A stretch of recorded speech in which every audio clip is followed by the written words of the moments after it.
ગુજરાત સરકારના કેબિનેટ મંત્રી અર્જુન મોઢવાડિયાએ રાજ્યમાં ડિજિટલ ક્રાંતિના નવા યુગનો પ્રારંભ કરતા જીસ્વાન નેટવર્કની ક્ષમતામાં ભૂતપૂર્વ વધારો કરવાની મહત્વપૂર્ણ વાત કરી. માહિતી ટેકનોલોજીના ક્ષેત્રે આ પરિવર્તનથી સરકારી કામગીરીમાં વેગ આપવાની સાથે જનસુવિધાઓમાં પણ વ્યાપક સુધારો થશે તેવી આશા વ્યક્ત કરવામાં આવી છે. ગુજરાત સરકારના વન પર્યાવરણ અને વિજ્ઞાન તેમજ ટેકનોલોજી મંત્રી અર્જુન મોઢવાડિયાએ માહિતી આપી હતી કે રાજ્યના મુખ્ય નેટવર્ક જીસ્વાનની ઝડપ 34 Mbps થી વધારીને સીધી 1 Gbps કરી દેવામાં આવી છે. આ અપગ્રેડેશન દ્વારા ડિજિટલ ગુજરાતના સંકલ્પને સાકાર કરવા માટે એક સબળ પાયો નાખવામાં આવ્યો છે, જે અંતર્ગત હવે રાજ્ય સરકારનો તમામ ડેટા એક જ સુરક્ષિત સેન્ટ્રલ ડેટા સેન્ટરમાં સંગ્રહિત કરવામાં આવશે. પોરબંદરના ધારાસભ્ય અને કેબિનેટ મંત્રીએ આ પગલાંને વહીવટી પ્રક્રિયામાં પારદર્શિતા અને ઝડપ લાવવા માટેનું ક્રાંતિકારી કદમ ગણાવ્યું છે. આધુનિકરણ માત્ર સરકારી કચેરીઓ પૂરતું મર્યાદિત ન રહેતા ફાઇબર ગ્રીડ નેટવર્કને પણ વ્યાપક સ્તરે અપગ્રેડ કરવાની યોજના પર અમલીકરણ શરૂ કરી દેવામાં આવ્યું છે. આ યોજનાથી સૌથી નોંધપાત્ર વિશેષતા એ છે કે આગામી સમયમાં નાગરિકોના ઘરના ટીવી ચેનલો પણ આ ફાઇબર નેટવર્ક દ્વારા સંચાલિત થશે, જે ટેલિકોમ્યુનિકેશન ક્ષેત્રે નવી સંભાવનાઓ ખોલશે.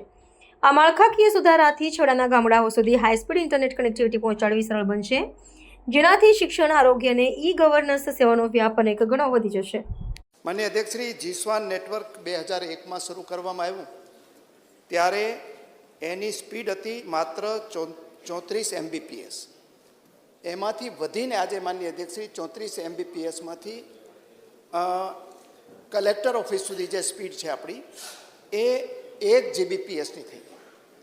અને જે મામલતદાર અને તાલુકા કક્ષાની ઓફિસો છે ત્યાં માનનીય અધ્યક્ષશ્રી 500 અને 200 Mbpsની સ્પીડ છે.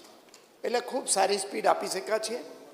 અને અત્યારે હું માનની મુખ્યમંત્રી ભૂપેન્દ્રભાઈ પટેલનો આભાર માનીશ કે એમણે આ વખતે અમને નાણામંત્રી શ્રી મારફતે જે આ અપગ્રેડેશન અને આધુનિકરણ માટે 135 કરોડ રૂપિયાની જોગવાઈ કરી છે. અને એ ઉપરાંત આપણે ડેટા સેન્ટર છે આધુનિક બનાવવા માટે માનનીય અધ્યક્ષશ્રી એનું આયોજન છે. અને એના મારફતે જે અત્યારે ડેટા સાઇલોમાં પડેલા છે એ બધા જ એક જ ડેટા સેન્ટરમાં આવી જાય એ પ્રકારનું આયોજન પણ રાજ્ય સરકારે કરેલું છે. અને આખા ભારતની અંદર ગુજરાત રાજ્ય જ એવું છે કે જેણે આ નેટવર્કની અંદર ખૂબ સારું કામ કર્યું છે. બીજા રાજ્યોમાં આ કામગીરી BSNL કરે છે, જ્યારે ગુજરાતની અંદર ગુજરાત ફાઇબર ગ્રીડ નેટવર્ક લિમિટેડને આ કામગીરી સોંપાઈ છે. અને જ્યારે આ ગુજરાત ફાઇબર ગ્રીડ નેટવર્ક આપણું અપગ્રેડ થઈ જશે જિલ્લાથી સ્ટેટથી જિલ્લા, જિલ્લાથી તાલુકા સુધી અને તાલુકાથી પછી ઘર સુધી, જ્યારે આ અપગ્રેડ થઈ જશે ત્યારે હું માનની સભ્યશ્રીને ખાતરી આપું છું કે એના પછી બાપભાઈના ઘર સુધી એના ટીવી ચેનલ પણ અમારા નેટવર્કથી ચાલે એ પ્રકારનું આયોજન માનનીય અધ્યક્ષશ્રી આપણે કરેલું છે.